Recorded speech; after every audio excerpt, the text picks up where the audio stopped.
उपस्थित समस्त देवांतियों, प्रभु महावीर ने जगत के समस्त जीवों को दुख से दूर होने का उपाय और शाश्वत सुख पाने का उपाय बताया और वो सुख का राजमार्ग बताते हुए प्रभु समझाते हैं कि जो मानव इस जीवन में आकर के अपने आप को 18 पापों से बचाता है, वो व्यक्ति इस जीवन को सफल कर सकता है और जो 18 पाप से अपने आप को बचाता है वो अनेक अशुभ कर्मों के बंध से भी फ्री हो जाता है, बच जाता है। आवश्यकता इस बात की है कि हम 18 पापों का सेवन क्यों करें, किस लिए करें और उसका परिणाम क्या होने वाला है। ये बात जिस दिन समझ में आ जाएगी तो वो व्यक्ति 18 पापों से डरने लगेगा। 18 पापों के क्रम में आज 17वां क्रम चल रहा है, रति अरति पाप। डबल शब्द वाला है, रति भी इसमें आया है और अरति भी आया है। प्रभु समझा रहे हैं कि रति भी पाप है और अरति भी पाप है। आज हम इस बात का अवलोकन करेंगे कि हम कितने रति अरति में रचे बचे हैं। ज्ञानी पुरुष समझाते हैं कि रति का शाब्दिक अर्थ होता है रुचि, रति का शाब्दिक अर्थ होता है पसंद और रति का अर्थ होता है कि अधर्म की पाप क्रियाओं को पसंद करना, ये इसका नाम है रति।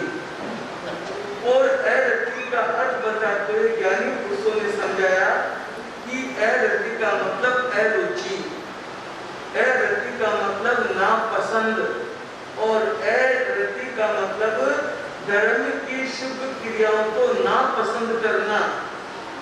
इसलिए इन दोनों रति और अरति को भगवान ने क्या बताया है? पाप बताया।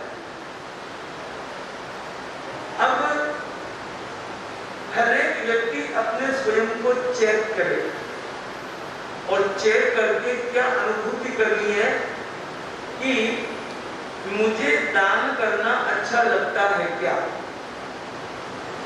दूसरा मुझे धर्म क्रिया अच्छी लगती है क्या, तीसरा मुझे सिनेमा जाना अच्छा नहीं लगता है और मुझे पाप से नफरत है, जरूरतमंदों की सहयोग और सेवा करने की इच्छा रहती है। यदि इन सब का जवाब हाँ में है तो ये मान लीजिए आपकी गाड़ी पटरी पर सही चल रही है, लेकिन वास्तविकता और है। वास्तविकता में ज्ञानी पुरुष समझाते हैं कि जो व्यक्ति संसार के काम में रचा बचा है, संसार के कामों में रुचि रखता है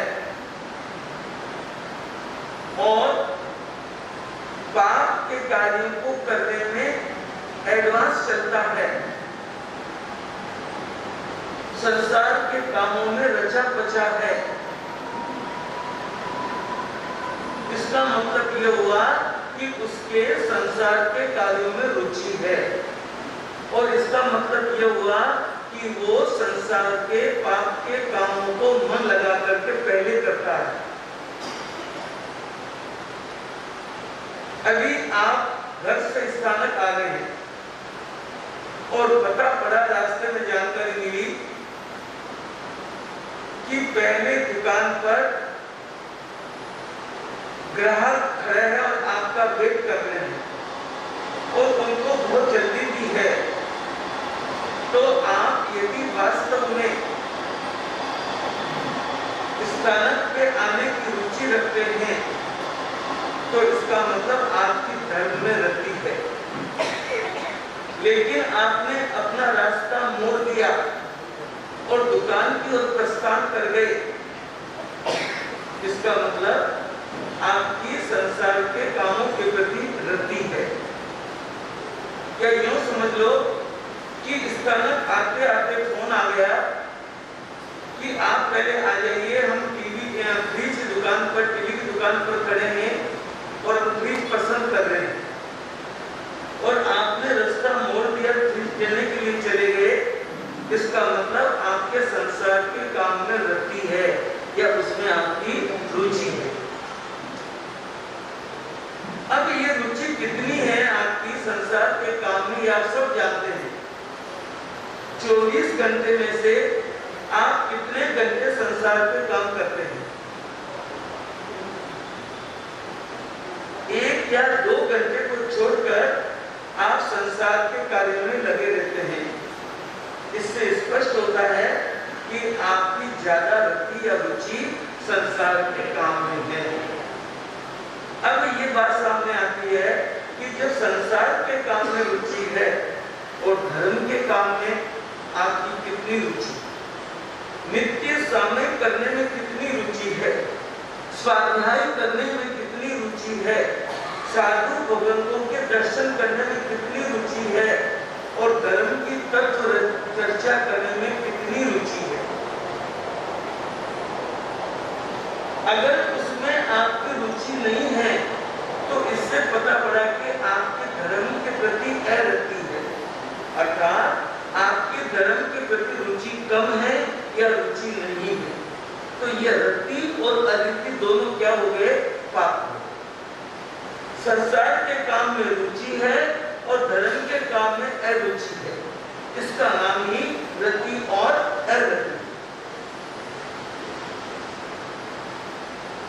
अपने आप का अवलोकन करना है कि आपने कितनी रुचि पहले धर्म के ऐसे ऐसे लोग की है कि कितना भी जरूरी काम हो जाए, लेकिन मुझे तो सामयिक व्रत पहले करना ही है, कुछ भी हो जाए, ऐसे महापुरुष की है।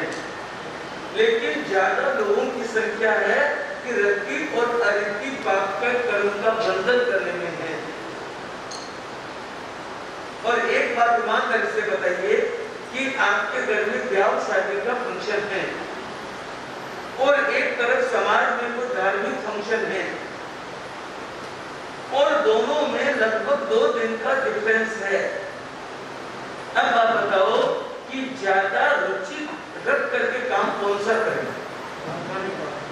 संसार के ब्याह शादी वाला काम पहले करें। इससे ये पता पड़ता है कि हमारी रति धर्म के प्रति नहीं है, हमारी रुचि संसार के काम लोगों के प्रति है, पाप कार्यों के प्रति है, हिंसा जनक पापों के लिए है। घर से रवाना हो रहे हैं, आपके अगर सिस्टम पता नहीं, लेकिन राजस्थान में पानी 2 दिन में 3 दिन में एक बार आता है और स्वागत के लिए रवाना हुए, उस समय पानी का कोई टाइम होता नहीं, उस समय पानी आ गया तो पहले वो व्यक्ति क्या करेगा? सामयिक छोड़ करके पानी भरने में लगेगा। तो वो सामयिक को छोड़ना धर्म के प्रति अरति और पानी को भरना काम भोगों के प्रति रति, पाप के कार्य के प्रति रति। तो ये रति और अरति दोनों मिलकर के हमारे पाप कर्मों का बंधन करते हैं। इसलिए वैज्ञानिक पुरुष कहते हैं, जिसने ये कहा कि संसार तो क्या है? सार वाला है और संयम क्या है? असार है।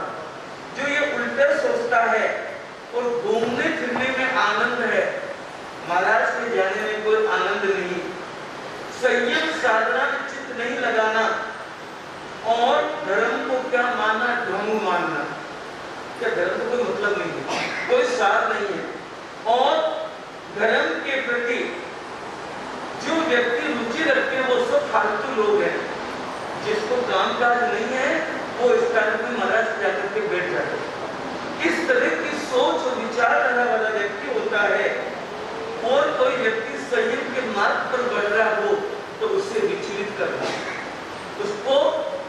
संयम में नहीं जाने के लिए प्रेरित करना, ये दोनों काम मिला करके रति और अरति के काम। और रति और अरति का काम भव भव को भटकाने वाला होता है। ज्ञाता धर्म कथा में पुंडरीक और पुंडरीक का वर्णन आता है और उसमें महापद्म राजा जब वहां पर पुंडरीकिणी नगरी के अंदर धर्म घोष मुनि का पधारना हुआ तो महापद्म राजा उनके प्रवचन सुनने के लिए गया और प्रवचन सुनते ही उनको क्या आ गया? मेरा गया। आप कितने सालों से प्रवचन सुन रहे हैं? कितने जनों को मेरा गया? ये चिंतन मनन करने की आवश्यकता है। उन्होंने एक प्रवचन सुना धर्म घोष मुनि ने और उन्होंने अपने बड़े पुत्र को जो पुंडरीक था उसको तो राज्य का भार सौंपा और छोटा पुत्र जो पुंडरीक था उसको राज्य का युवराज बना और वो दीक्षित हो। कुछ समय के पश्चात धर्म घोष मुनि वापस उसी पुंडरीकिनी नगरी में पधारे और वहां पधारे तब जो राजा बन चुका था पुंडरीक उसने अपने गुरु भगवंतों से श्रावक व्रतों को ग्रहण किया और जो छोटा भाई युवराज पुंडरीक था उसने कहा मैंने आपका प्रवचन सुन लिया है और मैं भी प्रवज्य अंगीकार करना चाहता हूँ और वो दीक्षित हो गए। और कुछ समय बाद फिर आना हुआ धर्म घोष मुनि का तो उस समय पुंडरीक जो था मुनि वो दाह ज्वर से और पित्त ज्वर से पीड़ित हो गया था।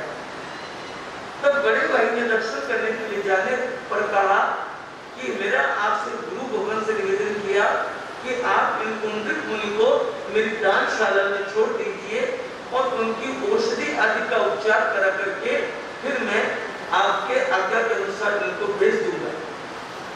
गुरुदेव ने हाँ कर ली, उपचार चल रहा है, ठीक भी हो गए, वहां से बिहार भी कर दिया और कुछ समय बाद फिर वहां आना हुआ तो पुंडरीक मुनि की भावना डामाडोल दिखी। देखिए जब पुंडरीक ने संयम लिया तो धर्म के प्रति रति थी। अब क्या हुआ कि वो ज्यादातर मैं तो यह सब कुछ सहन नहीं कर सकता, भावना में शिथिलता आ गई। तो वो पुंडरीक भाई समझ गया क्या आपकी भावना में कुछ शिथिलाचार है? क्या हाँ। क्या भोग की इच्छा है? क्या हाँ। तो क्या करना चाहिए? तो ये समझ लीजिए भोग की इच्छा होना धर्म के प्रति क्या हुई है? अरति। और भोग के प्रति क्या हुई है? रति। रुचि भोग में जा रही है। तब पुंडरीक ने कहा कि मैं ऐसा नुकसान तो नहीं होने दूंगा, धर्म का बदनाम तो नहीं होने दूंगा। ठीक है, यदि पुंडरीक की इच्छा राज्य में आने की है तो उन्होंने उसका राज्य अभिषेक कर दिया और जो पुंडरीक राजा थे उन्होंने क्या कर लिया? संयम ग्रहण। समय बीतता गया, जो पुंडरीक ग्रस्त में आ गया था वो खान पान और भोग में इतना मशगूल हो गया कि उसका शरीर रोगों से भर गया और कुछ ही समय के बाद में, कुछ ही महीनों के बाद में वो अपना आयुष्य पूर्ण करके शांति नारकी का अधिकारी था। और इधर पुंडरीक धर्म साधना करते करते अपना अंतिम समय निकट जान करके अनशन संतारा ग्रहण किया और संतारा ग्रहण करके वो अपना आयुष्य पूर्ण होने पर सर्वार्थ सिद्धि में पहुंचे और सर्वार्थ सिद्धि से मनुष्य भोग में महाविद्य क्षेत्र में आकर के वो सिद्ध बुद्ध और मुक्त होंगे। देखिए पुंडरीक राजा ने भोग से अरति करी, पदार्थ धर्म के प्रति रति रखने से, रुचि रखने से वो मोक्ष का अधिकार करेगा। इसलिए ज्ञानी पुरुष समझाते हैं कि रति और अरति, संसार के भोग में रुचि और धर्म के काम में अरुचि, यह कर्म बंध का महान कारण है। हम कितनी बार सुनते हैं कि जिस समय आदिनाथ भगवान विनीता नगरी में पधारे और वहां पर उनको केवल ज्ञान हुआ और उनकी मनु देवी माता विलाप कर रही थी क्योंकि माँ की ममता होती है, वात्सल्य होता है, और अपने पुत्र के प्रति मोह के कारण वो रोज आंख ध्यान करती थी कि अरे भाई तू कहां चला गया, संयम तो ले लिया, राजपाट छोड़ दिया, तूने वापस आज तक समाचार भी नहीं भेजे, तेरी माँ तेरे लिए बहुत तड़प रही है और तेरे दर्शन करना चाहती है। ऐसा वो विलाप करते करते भरत महाराजा ने मरु देवी माता के पास संदेश भेजा कि तैयार हो जाओ, और पिताश्री जो आदिनाथ बन चुके थे उनको आज केवल ज्ञान हो गया है और दर्शन करने के लिए चलना है। ये सोचते ही वो खुश हो गए और कहने लगी, बोले बोले आदेश्वर वाला आई तारी मर्जी,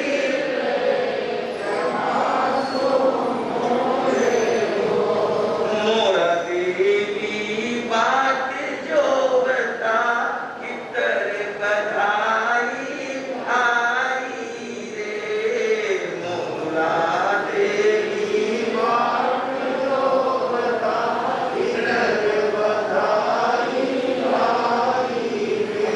आज ऋषभ जी उतरिया बाग में सुन हर्षाई रे, मासूम बोले बोले आदेश्वर वाला काली काली मर्जी रे,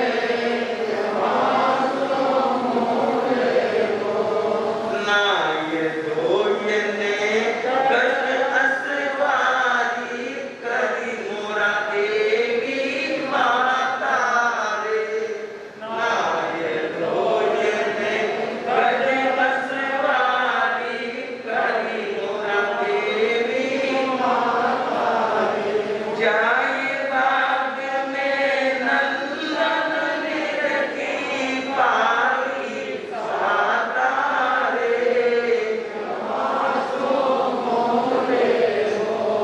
बोले बोले आदेश्वर वाला काली काली मर्जी रे,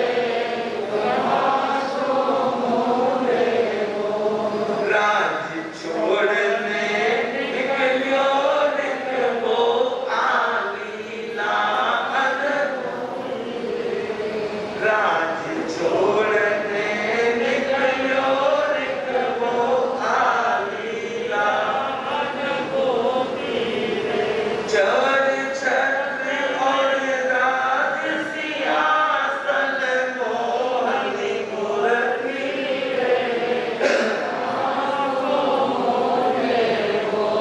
एकत्र भावना भाई माता जी निज आत्म ने कारी रे, एकत्र भावना भाई माता जी निज आत्म ने कारी रे, केवल काया मुगत सिधार्या जन बन हमारी, बोले बोले आदेश्वर वाला काली काली मर्जी रे, जो ही समाचार आए कि मेरा लाल आया हुआ है, ना धो के तैयार होकर के गज की सवारी पर बैठ करके धूमधाम से शाही ठाट से भरत और मरु देवी माता आदि सभी गांव के अन्य गण्यमान्य नागरिक भी प्रभु के दर्शन के लिए पधारे। और मरु देवी माता कहाँ बैठी हुई है? हाथी के घोड़े पर बैठी हुई है। और ऊपर से तो देखी गया था, जब वो समसरण की तरफ पहुंची तो वो इतना सुंदर समसरण जो देवों ने बनाया है, और ज्यों ही देखा, अरे बेटा ऋषभ, माँ की ममता उभर गई और माँ का वात्सल्य भाव प्रकट हुआ, लेकिन वो प्रभु तो केवल ज्ञानी हो चुके थे, उनको मोह माया से कोई मतलब नहीं था। और आखिर में पता पड़ा कि मरु देवी माता को मोह से रति हो गई। बात चल रही रति अरति। मरु देवी माता को मोह से क्या हो गई?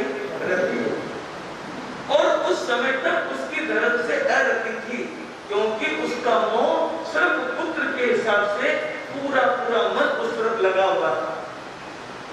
माता मरु देवी ने सोचा, मैं मेरे नंदन को निरख रही हूँ, ऋषभ बेटा कर रही हूँ, लेकिन बेटे का ध्यान तो मेरी तरफ बिल्कुल भी नहीं है। तो फिर मैं कोई पागल हूँ क्या? इसको मोह नहीं तो मैं भी मोह क्यों रखूं? ये विचार करते करते मन में एकत्व भावना आई, और एकत्व भावना आते आते मन में चिंतन किया कि आप अकेला अवतरे, मरे अकेला होए, यो कहूं या जीव को साथी सबों ने होए। कोई किसी का नहीं है, ये दुनिया स्वार्थ से भरी पड़ी है। और इस तरह से पुत्र से मोह कम होता होता होता आत्म ध्यान कम हुआ, और आत्म ध्यान कम होने के बाद में विशुद्ध ध्यान, शुक्ल ध्यान की ओर आगे बढ़ी, और दर्शन करते करते भावों की श्रेष्ठ और उत्कृष्ट लेवल के ऊपर पहुंच करके, और मरु देवी की माता को कार्तिक के होते हुए क्या हो गया? केवल ज्ञान। और कुछ समय बाद निर्वाण भी प्राप्त हो गया, जय जयकार होने लगी, आकाश में आकाशवाणी होने लगी, देव दुंदुभी बजने लगी। ये किसका प्रभाव है? भावना। जो ही भावना बदली, मोह कम हुआ।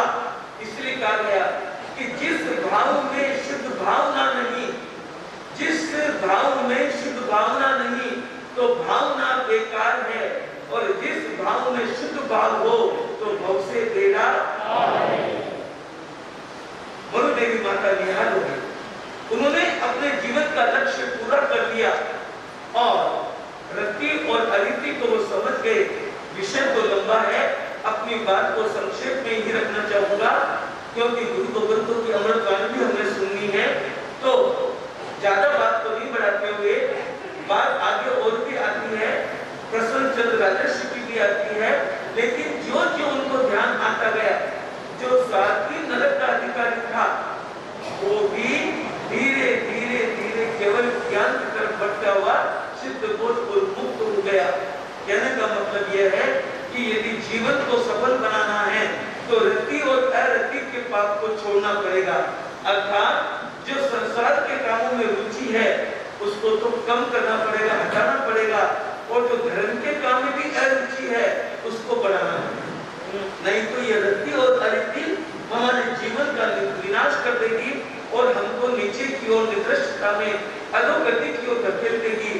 इसीलिए कवि ने कहा कि पाप यो भारी रे, सुन जो सगला नर और नारी रे, पाप यो भारी रे।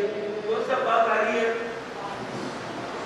रति और अरति। मैं आपसे पूछूं कि आपका मन टीवी मोबाइल में ज्यादा लगता है या समाज में ज्यादा लगता है? TV mobile. तो इसका मतलब धर्म के प्रति हमारी अरति है। ठीक उसी तरह से इस रति अरति के पास से हमें बचना जरूरी है।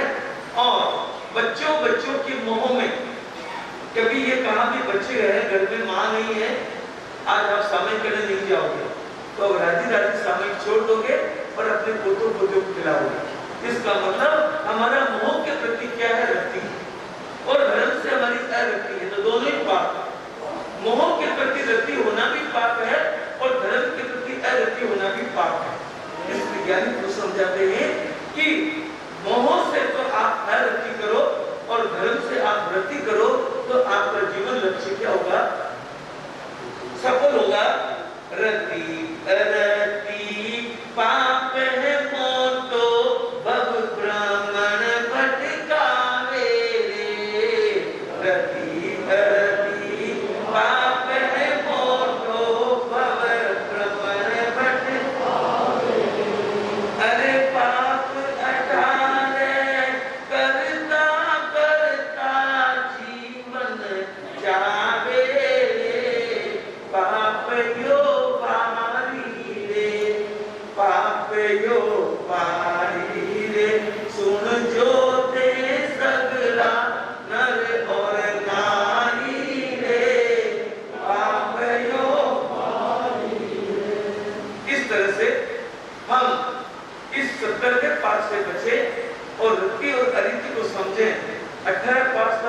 बोलते हैं, लेकिन रति और अरिति दो शब्दों का एक पाप है।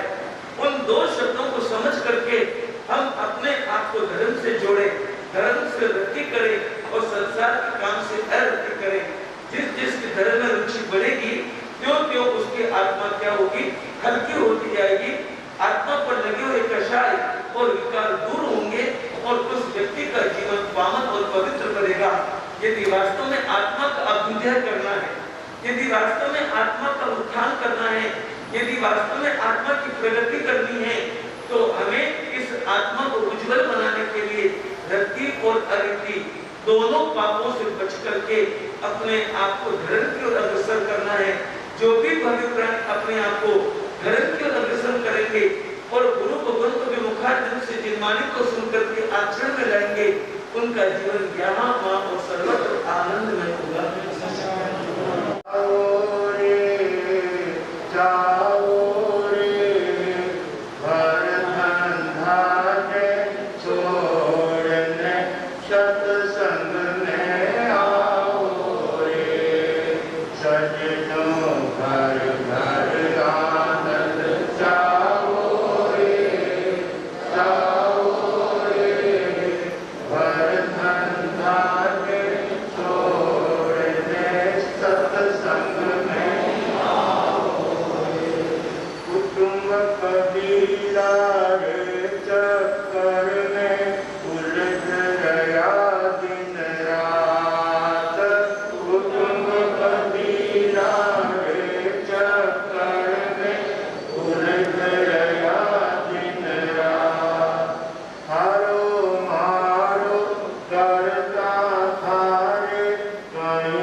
पंच परमेष्ठी को भावपूर्वक वंदन।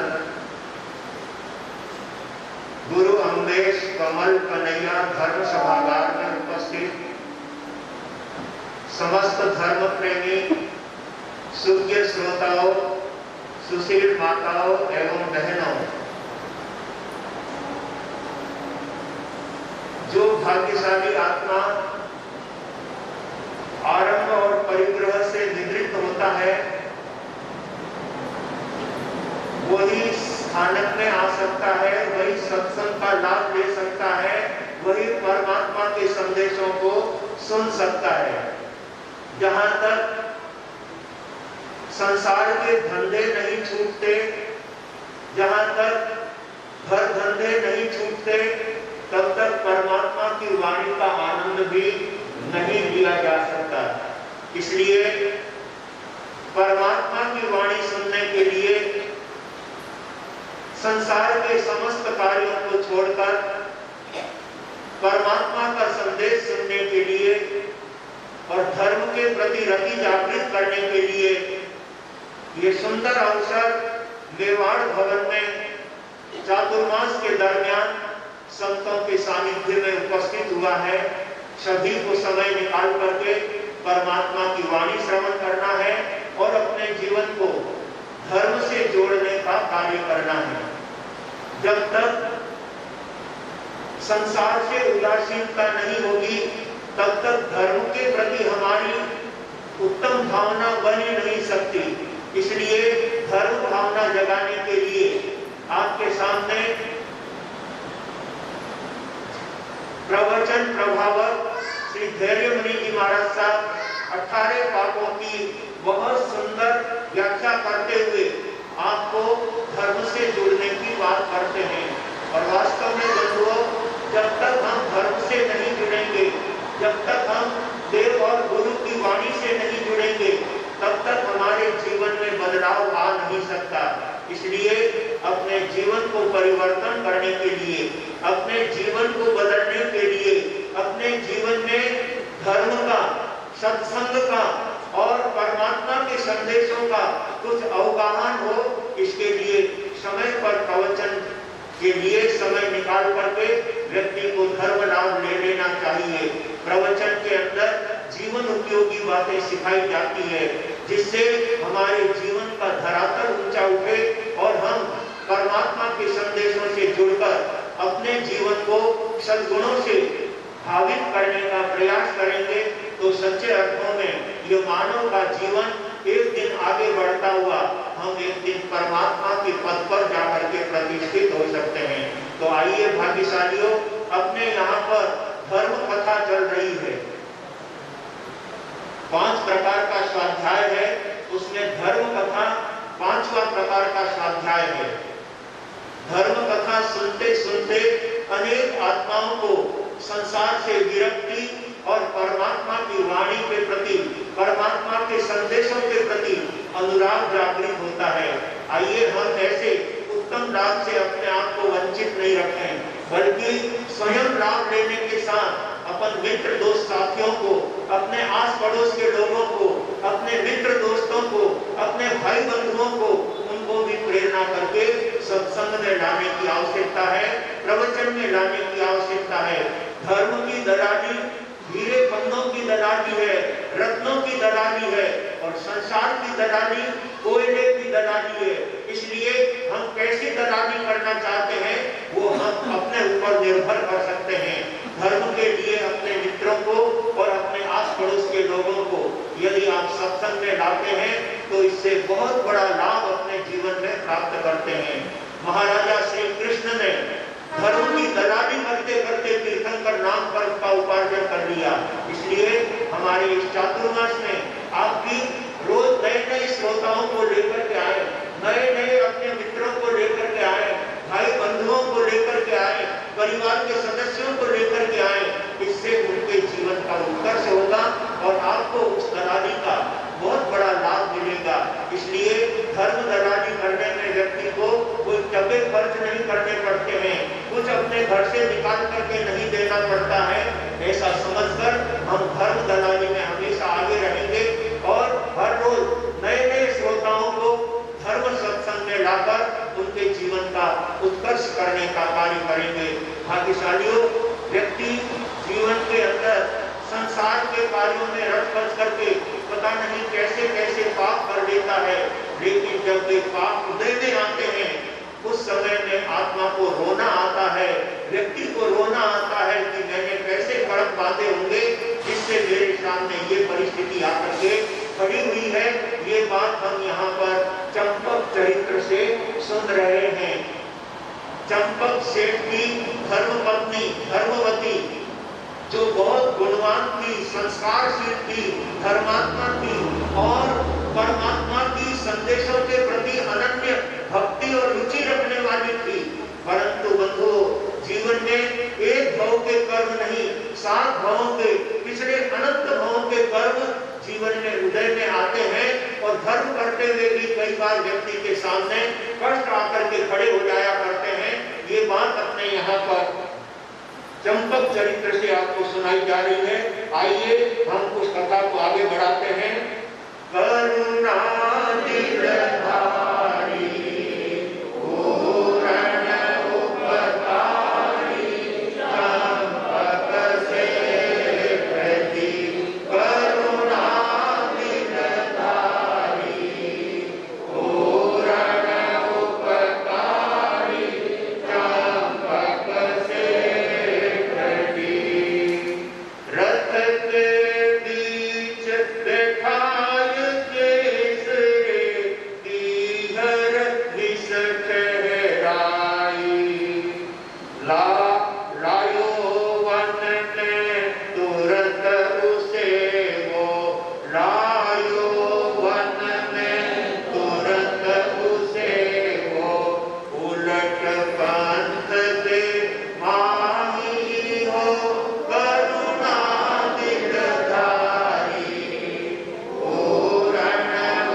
जिसने अपने जीवन में इस भव के अंदर कोई पाप नहीं किया, कोई अनिष्ट नहीं किया, अपने जीवन में कभी किसी का गलत नहीं सोचा, परंतु पूर्वकृत कर्म उदय में आने से मुनीम की नीयत खराब होती है, मुनीम के दिल में दुर्भावना पैदा होती है। चंपक ने मेरी बात नहीं मानी तो उसको भी मैं दिखा दूंगा कि मेरी बात नहीं मानने का क्या अर्थ होता है। और उस द्वेष भावनाओं को लेकर चंपक को तो उन्होंने विदेश भेज दिया और पीछे धर्मवती को गर्भवती देख करके सेठ साहब को कह करके कि ये व्यभिचारी है, आपके परिवार को मिट्टी में मिला देगी, आपने जो प्रतिष्ठा अर्जित की है उस प्रतिष्ठा के अंदर ये सब पानी फेर देने का काम करेगी। इसलिए सेठ साहब मेरा कहना मानो तो इसको आप अपने घर में मत रखो, इसे वन में छुड़वा दो, जैसा भी इसका भावी होगा होता रहेगा, लेकिन घर में रखने लायक नहीं है। सेठ साहब मुनीम साहब की बातों में आ जाते हैं और इसके पीछे धर्मवती का पूर्व में कोई किया हुआ पाप उदय में आया, तब मुनीम के हृदय में ये भावना बनी, उसके हृदय में ऐसी द्वेष भावना दुर्भावना पैदा हुई और सेठ साहब को सिखा करके रथवाहक को कहा कि इसे ले जाकर वन में छोड़ करके आ जाओ। रथवाहक धर्मवती को रथ में बिठाकर कहता है कि चलो मैं आपको अपने किहर छोड़ करके आता हूँ। ऐसा कहकर उसे रथ में बिठाया और उसे लेकर वन की तरफ, जंगल की तरफ निकल पड़ता है। धर्मवती जानती थी कि मेरे किहर का रास्ता अलग है और रथवाहक जिधर रथ को लेकर के जा रहा है ये तो कोई किहर का रास्ता नहीं हो सकता। तब वो कहती है कि भाई तुम रथ को कहाँ लेकर के जाते हो? बोले मुझे जो सेठ साहब का और मुनीम साहब का आदेश हुआ है उसी के अनुसार मैं तुमको लेकर के जा रहा हूँ। और ये कहते हुए रथ को लेकर के वो भयंकर दियावान जंगल के अंदर पहुंचता है और वहां जाकर के धर्मवती से कहता है कि बस अब आपको इसी वन के अंदर रथ से उतर जाना है और मैं वापस यहाँ से जाना चाहता हूँ। तब धर्मवती कहती है, गर्भवती कहे अरे सारथी मुझे कहाँ ले जावे, नयनाश्रुत हो उसी मुनीम की सारी बात सुनावे हो, करुणा दिलधारी पूर्ण उपकारी चंपक से प्रति करुणा दिलधारी।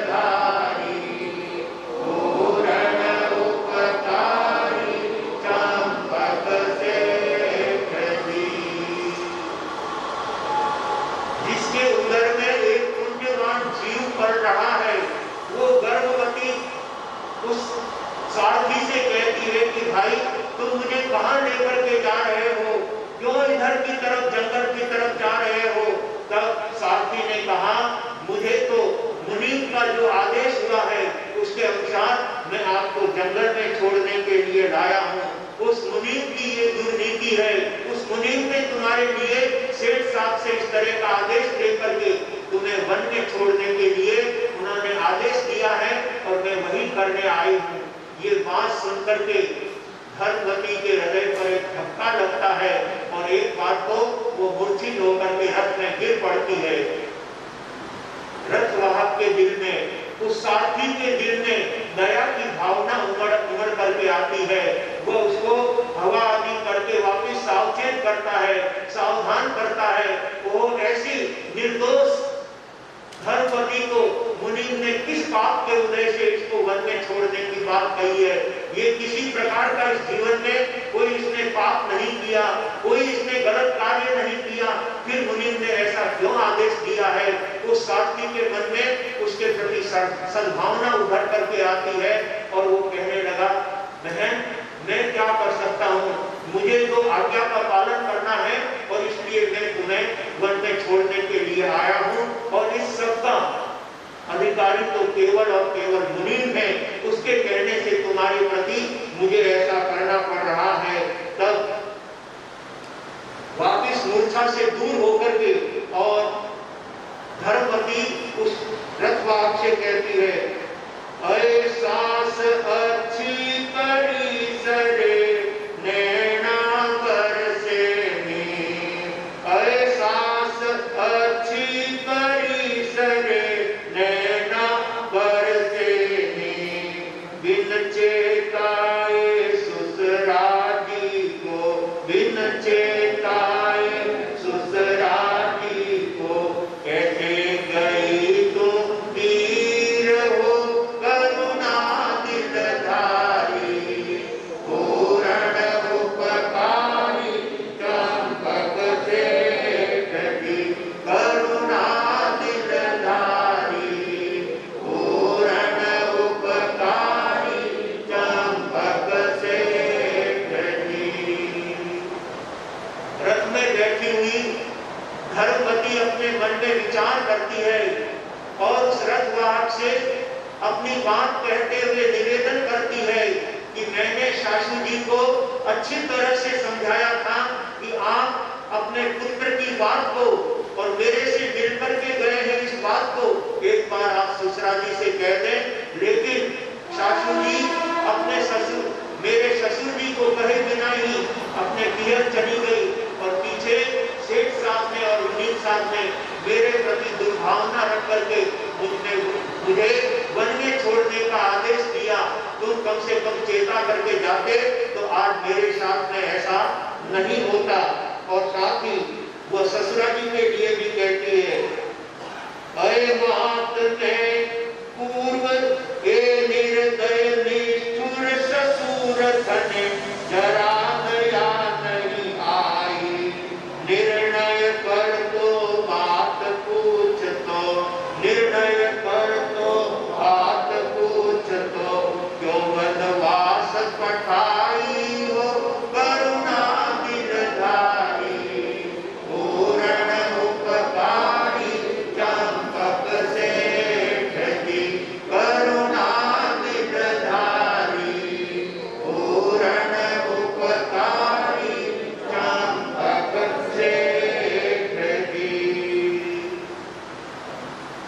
वह धर्मवती ससुरा जी के लिए कहती है, मैंने उनको बहुत अनुनय विनय करके कहा था कि एक बार आप मेरी सासू जी से पूछ लीजिए, मेरा कोई दोष नहीं है, मेरा कोई अपराध नहीं है, मैंने कोई गलत काम नहीं किया है, जो गर्व मेरे पेट में पल रहा है वो और किसी का नहीं, लेकिन एकमात्र चंपक सेठ का है, इसमें कहीं कोई संदेह नहीं है। लेकिन उन्होंने भी अपनी पत्नी से पूछे बिना कोई निर्णय लिए और मुझे अचानक वन के अंदर भेजने का निर्णय ले लिया। ये सारी बातें कहती हुई धर्मवती अपने मन में सोचती है, इसमें ससुरा जी का भी कोई दोष नहीं है, सासू जी का भी कोई दोष नहीं है, उस मुनीम साहब का भी कोई दोष नहीं है। मैंने पूर्व भव में कोई पाप किए होंगे, मैंने माताओं की गोद को खाली किया होगा, माता से पुत्रों का विक्षोभ किया होगा, किसी के धन को चुराया होगा, किसी पक्षी के अंडों को मैंने छोड़ा होगा। इस तरह से अपने पापों की आलोचना करती है। मेरा ही ये किसी अशुभ कर्म का दोष है जिससे मेरे सामने ये परिस्थिति आकर के खड़ी हुई है। इसमें किसी का कोई अपराध नहीं, किसी का दोष नहीं। सचमुच बंधुओं, ये बात जब व्यक्ति अपने उपादान को सोच लेता है, दूसरे निमित्त पर कुपित नहीं होता है, दूसरे निमित्त को कोई गलत नहीं समझता है, तब वो अपने कर्मों की निर्जरा करने का कार्य करता है। उससे उसकी आत्मा हल्की बनती है। वह धर्मवती रथवाहक से कहती है कि भाई तेरा कोई दोष नहीं है, तेरे लिए तेरा तो स्वामी की आज्ञा का पालन करना है। मुनीम साहब ने जो तुम्हें कहा है उसके अनुसार तुम करने आए हो। तुम्हारा भी मैं कोई अपराध नहीं मानती हूँ, तुम्हारा भी कोई दोष नहीं मानती हूँ। ये मेरे भी कोई अपराध है, मेरे ही कोई दोष है। इस तरह से अपने मन में कहती हुई उस रथवाहक से कहती है, नहीं किसी का दोष सारथी कर्मों की तकसीर, नहीं किसी का दोष सारथी कर्मों की तकसीर। दुख सुख मारा मैं भोगूंगी, दुख सुख मारा मैं भोगूंगी। जाओ निज घर वीर हो करुणा बिनधारी, पूर्ण उपकारी चंपक से प्रति करुणा बिनधारी, पूर्ण उपकारी चंपक से प्रति। रथ पलटा के गयो सारथी, सती से चला न जावे, ग्रीष्म तटे हुए पग छाले, कहो गुण धैर्य बंधावे हो करुणा बिनधारी, पूर्ण उपकारी चंपक से प्रति करुणा बिनधारी, पूर्ण उपकारी चंपक से प्रति। भाग्यशालियों, वह धर्मवती रथवाहक से कहती है कि भाई मैंने जो कर्म अपने हाथों से किए हैं, मैंने स्वयं ने जो अपराध किए हैं, मैंने स्वयं ने जो दुष्कर्म किए हैं, उस दुष्कर्मों का फल तो मुझे ही भोगना है। बिना भंग पिए कभी लहर नहीं आती है। और कोई ये चाहे कि मैं भांग तो पीऊंगा लेकिन लहर कभी नहीं लूंगा, ये उसके वश की बात नहीं हो सकती। भांग पीने वाले को लहर आएगी ही आएगी, शराब पीने वाले को उसका नशा आएगा ही आएगा, और चोरी करने वाले को उसकी सजा मिलेगी ही मिलेगी। चोरी नहीं करना ये उसके हाथ की बात है, लेकिन चोरी करके कोई ये चाहे कि मुझे उसकी सजा नहीं भोगनी है, तो ये उसके वश की बात हो सकती है? कभी नहीं। कर्म किसी को नहीं छोड़ता है, कर्म अच्छे अच्छों को पलटा देता है। अरे राजा महाराजाओं को ही नहीं, लेकिन अवतारी पुरुषों को भी कर्म ने आकर के झटका दिया। श्री राम को 14 वर्ष के लिए वनवास, जहां दूसरे दिन उनका राज्य तिलक होने वाला था, वहां पर राम को 14 वर्ष के लिए वनवास जाने का आदेश हो जाता है। ये कर्म जब उदय में आते हैं तब अच्छे अच्छों को धरती के ऊपर पटक देते हैं।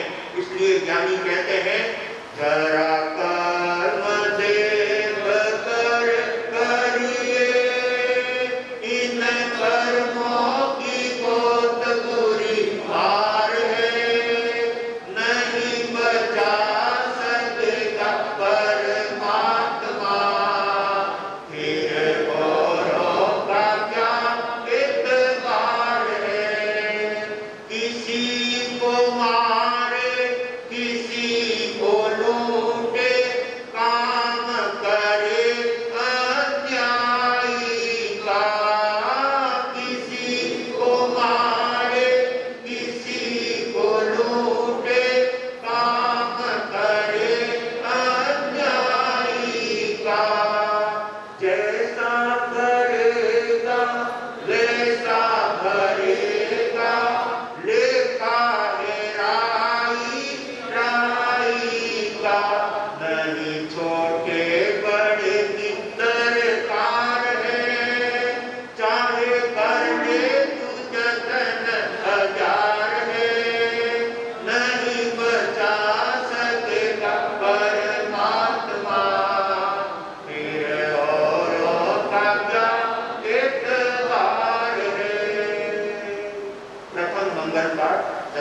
मंगलम पर्यंता मंगलम।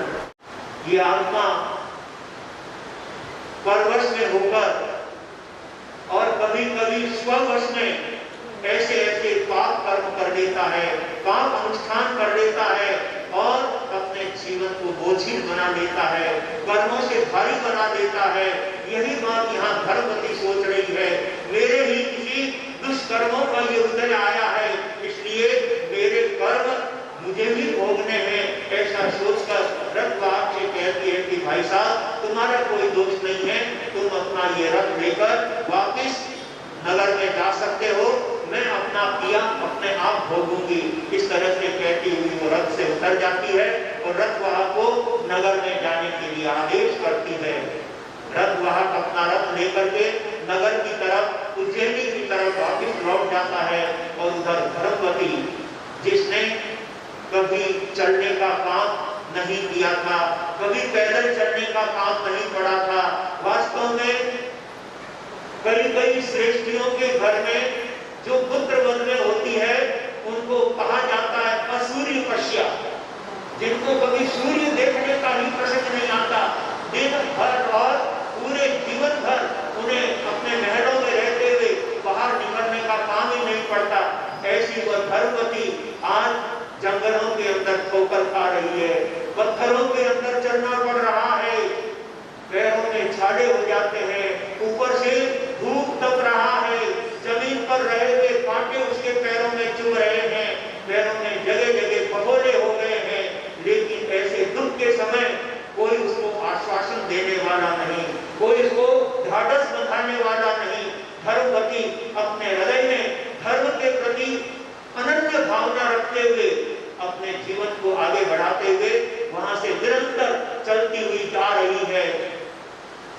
कुछ दूर चलते हुए सूर्य अस्त होने का समय हो जाता है, सोचने लगी अब तो चलने की भी क्षमता नहीं रही है और सूर्य भी अस्ताचल की तरफ जा रहा है, जंगल का माहौल है, अनेक तरफ से जंगली पशुओं की आवाज आ रही है और इधर सूर्य भी अस्ताचल की तरफ चला जाता है। वह धर्मवती दिन कर जब सहस्र किरण भी अस्त हुआ है, तरुतल बेटी आज वनचर बेटी भय पामती, वनचर बेटी भय पामती, जपे परमेश्वरी जाप हो करुणा दिलदारी, पूर्ण उपकारी चंपक से करुणा दिलधारी, पूर्ण उपकारी चंपक से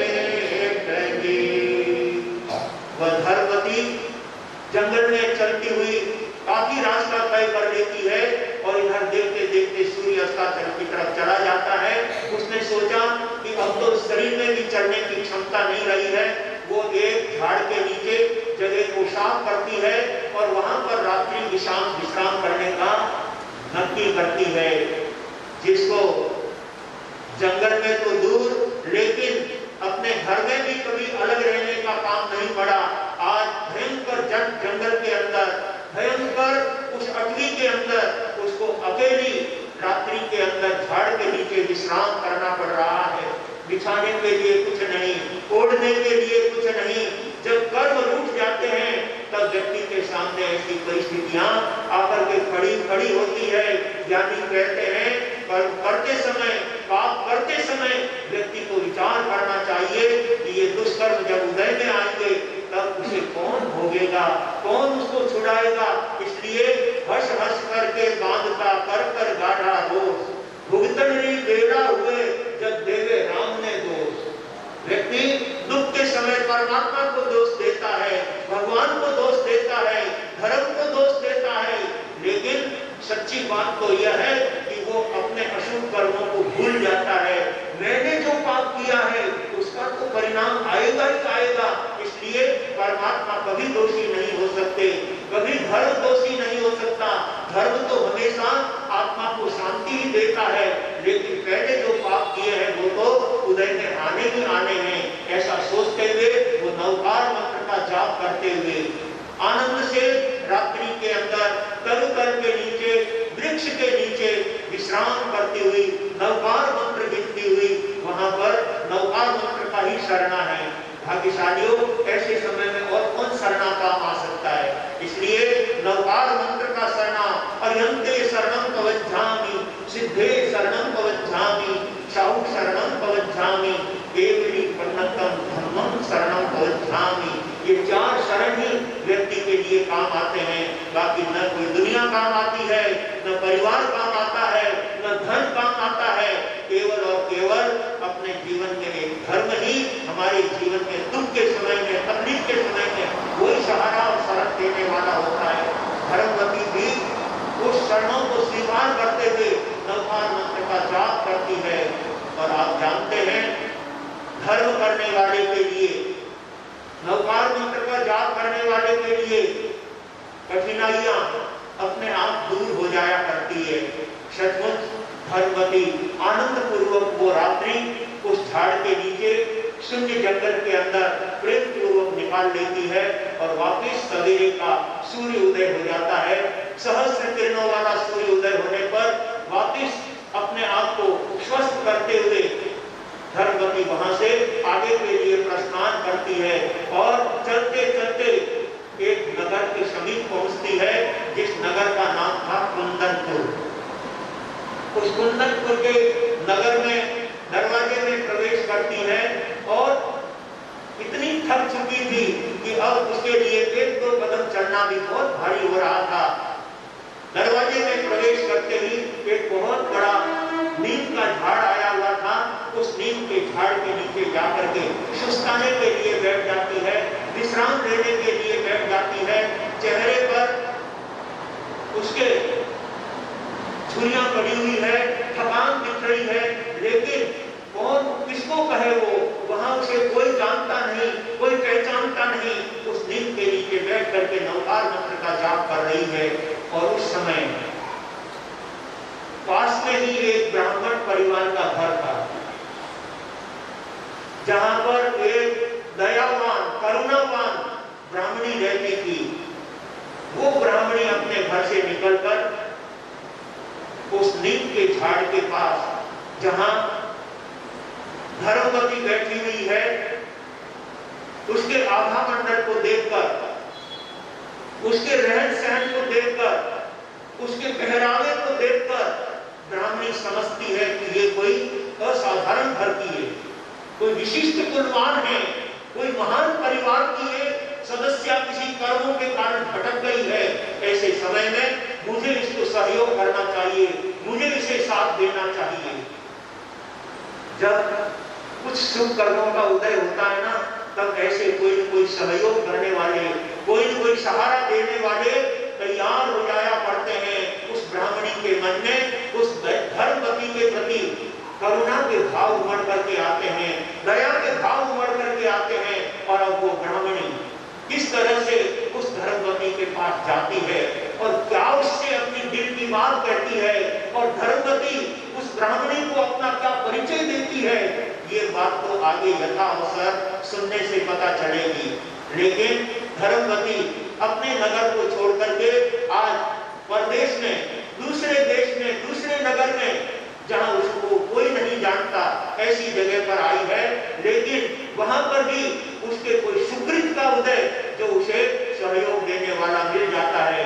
आइए भाग्यशालियों, वह ब्राह्मणी किस तरह से वहां धर्मवती के पास जाकर के उसके परिचय से पूछेगी और किस तरह से उसको सपोर्ट करेगी, किस तरह से उसको सहयोग करेगी। और जो उसके पेट में एक पुण्यशाली जीव पल रहा है, जो 1.25 लाख मुद्राओं वाला, लाभ बनने वाला पुत्र उसके पेट में पल रहा है, कोई साधारण पुत्र नहीं है।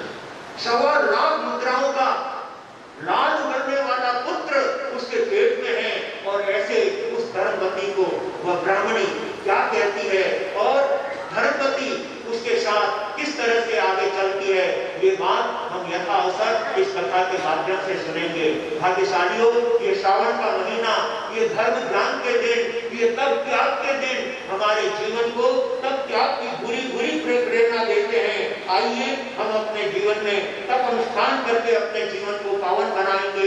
जो भाग्यशाली आत्मा तप अनुष्ठान करते हैं वो जीवन को पावन बनाते हैं, और वो तप किया हुआ ही हमारे दुख के समय में, तकलीफ के समय में काम आता है। हमारी धर्म सभा के अंदर श्रीमती संगीता बहन नरेंद्र कुमार जी बगारिया, गोरेगांव महिला मंडल अध्यक्षा, जिनके कंठी तक चल रहा है। वास्तव में बंधुओं, लोग सोने की कंठी, मोतियों की कंठी, हीरे पत्तों की कंठी तो बहुत पहनती है, लेकिन भाग्यशाली और सौभाग्यशाली वो होती है जो उससे भी महंगी तब की कंठी पहन करके अपने जीवन को सद्गुणों से जोड़ने का कार्य करती है। ऐसे संगीता बहन नरेंद्र कुमार जी बगारिया, और इधर हमारे बीच में हस्तीमती साहब गोकड़िया, जिनके 2 दिन पहले ही 31 वर्ष का पारना हुआ है, और ये 17वां वार्षिक है इनका। ऐसे तपस्वियों को देखकर आप भी तब भावना में अपने आप को आगे बढ़ाएंगे। गुरुदेव रूपचंद जी महाराज साहब की जन्म जयंती और स्मृति दिवस के उपलक्ष्य में आज से टेढ़े तक प्रारंभ हो रहे हैं। 20, 21, 22 अगस्त सामूहिक टेढ़े तक का आयोजन है। जिनके दिल में तप के प्रति भाव है, जो अपनी आत्मा को विशुद्ध बनाना चाहता है, जो कठिनाइयों की घड़ियों में अपने तप के द्वारा आत्मा को पावन बनाना चाहता है, वो इस तप से अपने जीवन को भावित करेंगे। इन तपस्वियों के लिए 2 पंक्तियां देकर मैं अपनी बात को पूरी करता हूँ। धन धन हो शासन माता, धन धन हो शासन माता, तप जप में देवो शाता जी, तप जप में देवो शाता जी, धन धन हो शासन माता।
बैठे हुए हैं जिन्होंने अभी 15 उपवास का पालना किया है। उन्होंने भी कई मासमन किए, 29 की तपस्या की, 33 की तपस्या की, 41 की तपस्या की, 51 की तपस्या की। ऐसे ऐसे तपस्वी हमारे मेवाड़ संघ में रहते हैं और मेवाड़ संघ का गौरव बढ़ाते हैं।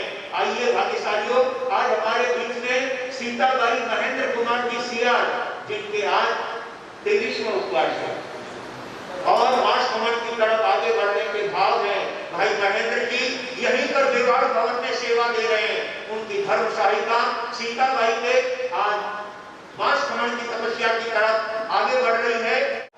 और संघ में श्रीमान सुमन जी मांडो अध्यक्ष, राजेश जी सुराना मंत्री और अंबाराम जी कोदिया कोषाध्यक्ष के रूप में अपनी सेवाएं दे रहे हैं। हमारा कोर्ट में जाना हुआ था, बहुत अच्छी संख्या में प्रवचन के अंदर भाग लिया। यद्यपि बहुत से लोग उस समय देश में गए हुए थे, भाई नवल जी सुराना वो भी उस समय देश में थे। आपके संघ के वरिष्ठ कार्यकर्ताओं के साथ आप आज यहाँ पर अपनी सेवा देने आए हैं। पूरे कोर्ट के भाई बहनों को, सभी सदस्यों को धन्यवाद देता हूँ। आप इसी तरह से अपनी सेवा की तारीख के दिन अपनी बड़ी संख्या में उपस्थित होकर मेवाड़ भवन का, मेवाड़ संघ का और अपनी आत्मा का गौरव बढ़ाते रहें और गुरुदेवों की कृपा को प्राप्त करते रहें। इन्हीं मंगल मनीषाओं के साथ मैं अपने शब्दों को यहाँ पर विराम देते हुए आज हमारी धर्म सभा में उत्तर गुजरात बीजापुर से भाई श्री कन्हैयालाल जी साहब चावत हमारे बीच में उपस्थित हुए हैं। हमारे 2 चातुर्मास बीजापुर में हुए। आप अंदाज करेंगे कि बीजापुर ऐसा क्या क्षेत्र है जहां हम 5-5 संतों के चातुर्मास बीजापुर के अंदर, छोटा सा गांव है लेकिन उनकी गुरु भक्ति देवते बनती है।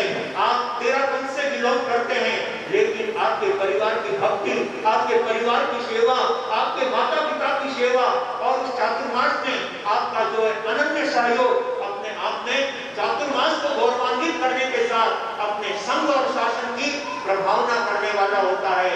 ऐसे भाई कन्हैयालाल जी साहब चावत हमारे बीच में उपस्थित है जो अपनी शासन सेवा में अपना योगदान कर रहे हैं।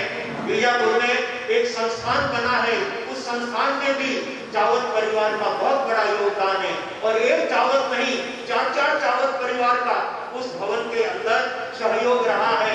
ये मूलतः सरेवड़ी के रहने वाले हैं और सरेवड़ी में लगभग 100% 13 परिवार है। लेकिन जब हमारा भीम चातुर्मास के समय में उस एरिया को खर्चना हुआ तब सरेवड़ी वालों की विशेष विनती कि आपको हमारे गांव में पधारना है, हमारे क्षेत्र में पधारना है। और सचमुच लोग उस समय जब हम छोटे छोटे गांवों में गए, लोगों ने क्या अपनी भक्ति का परिचय दिया। लगभग सरेवड़ी के 80 भाई बहन जो विदेश में रहते हैं, प्रदेश में रहते हैं, उत्तर गुजरात में रहते हैं, दक्षिण गुजरात में रहते हैं, बेंगलोर में रहते हैं, वहां से चल करके अपने छोटे से गांव में गुरुदेवों की सेवा देने के लिए उपस्थित हुए। क्या उनकी भक्ति, क्या उनकी सेवा भावना। सचमुच में ऐसे भाई श्री कन्हैयालाल जी साहब चावत और अनेक गुरु भक्त हमारे इस धर्म सभा में आए हैं। सभी को बहुत बहुत साधुवाद, धन्यवाद। अपने शब्दों को यहीं पर विराम देता हूं। तीर्थंकर भगवान महावीर स्वामी को वंदन नमन। जय आत्मा आनंद देवेंद्र शिवाचार्य, जय गुरु अम्बेश सौभाग्य मदन कोमल, जय गुरु प्रेम उर्वराज जय को वंदन नमन। जय गुरु कमल कन्हैया। पत्र पाठ पर विराजित विनयपुरी जी वागीश, उपप्रवर्तक गौतम मुनि जी गुणाकर आदि थाना 5 के चरणों में मेवाड़ समन्वय का सहविधि त्रिबार वंदन नमन। इस धर्म सभा में विराजित सभी धर्मानुरागी भाइयों बहनों को सादर जय जिनेंद्र। कैसे आज 23 दिन इस चातुर्मास के हो चुके हैं और जिस कार्यक्रम का बेसब्री से इंतजार हो रहा था, तेरे तप का आज उसका प्रथम दिवस भी आ गया है। आज रूप रजत के जन्म जयंती अवसर पर आयोजित तेले का प्रथम उपवास आज किया जाएगा। मैं सभी तेला आराधकों को मेवाड़ संघ मुंबई की तरफ से हार्दिक शुभेच्छाएं प्रकट करता हूँ। पहले पचखानी कर देते बाबूजी, अच्छे है बाबूजी, पहले तेले के पचखानी कर देते हैं आज के मगन का आज समय है।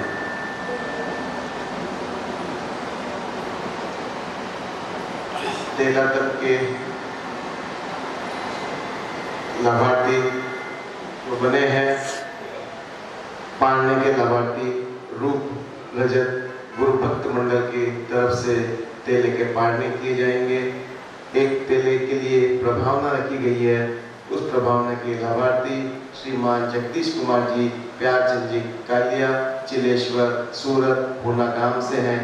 और सबसे बड़े लाभार्थी हमारे गौतम प्रसादी के जो लाभार्थी बने हैं, पालने के दिन 23 तारीख रविवार को जो गुणानुवाद सभा आयोजित की जाएगी, उसके पश्चात स्वामी वात्सल्य का आयोजन किया जाएगा।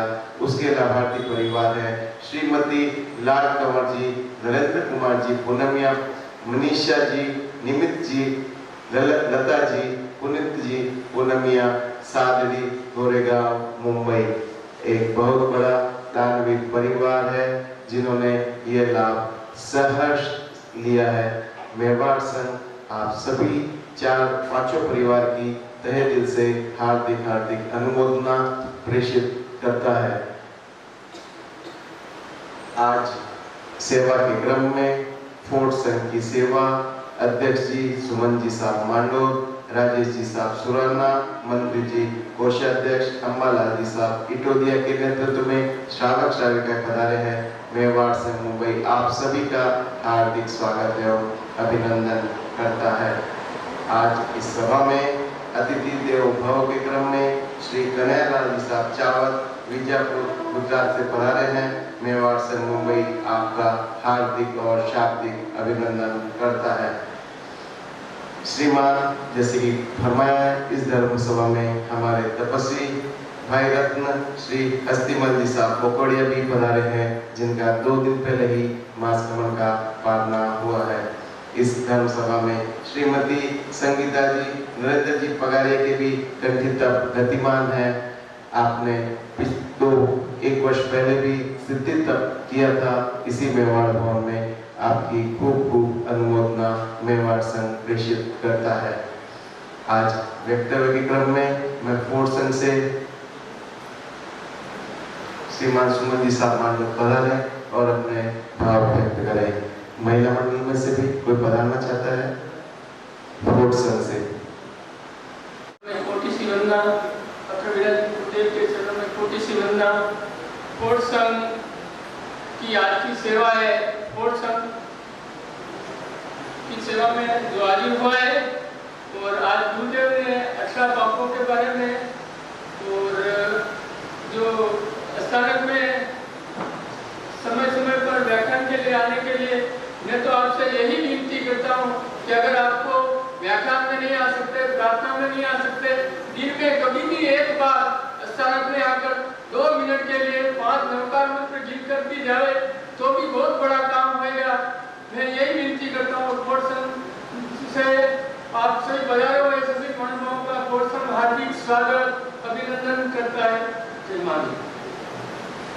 सौंदर्य जान हो उसे कश्मीर कहते हैं, रण में दिखाए कौशल उसे रणवीर कहते हैं, और जिन्होंने अपनी जन जन अपनी पावन वाणी से जन जन का किया कल्याण उसे महावीर कहते हैं।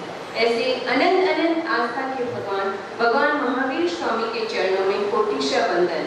परम पूज्य गुरुदेव श्री अम्भेश सौभाग्य मदन कोमल तो गुरुणी मैया प्रेमवती जी मैरसर, विजय प्रभा जी, विजय लता जी मैरसर के चरणों में कोटिशा वंदन। जिनकी आइडेंटिटी है क्लियर, जिन्हें नहीं है किसी का फियर, जो है हम सबके डियर। ऐसे हमारे परम पूज्य गुरुदेव श्री विनय मुनि मैरसर, गौतम मुनि जी मैरसर आदि थाना 5 के चरणों में कोटिशा वंदन, कोटिशा वंदन। गुरु के बिना ज्ञान नहीं और ज्ञान के बिना मान नहीं। आज परम पूज्य गुरुदेव जी ने हमें इस धर्म सभा में बहुत ही सुंदर रूप से कर्मों की करामात के बारे में सुंदर व्याख्या की और कैसे हम बिना देव और गुरु के धर्म की ओर अग्रसर नहीं हो सकते, इस बारे में हमें बताया। और वैसे ही गुरुदेव जी ने फरमाया भी कि उन्होंने फोर्ट संघ में भी उनका पदार्पण हुआ था और हमें सेवा का अवसर प्रदान किया था।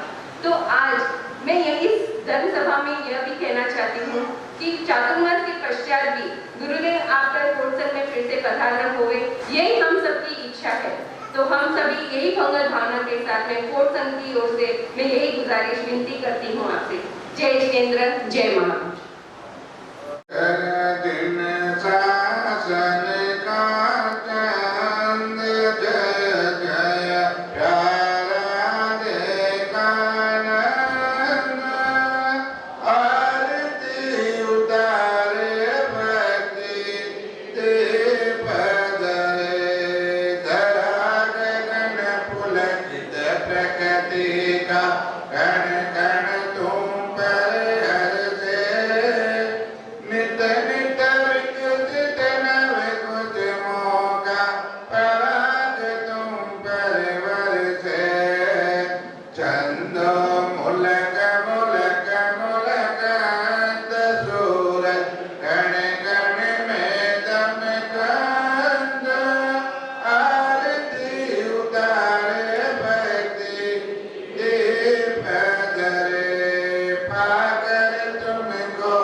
Happy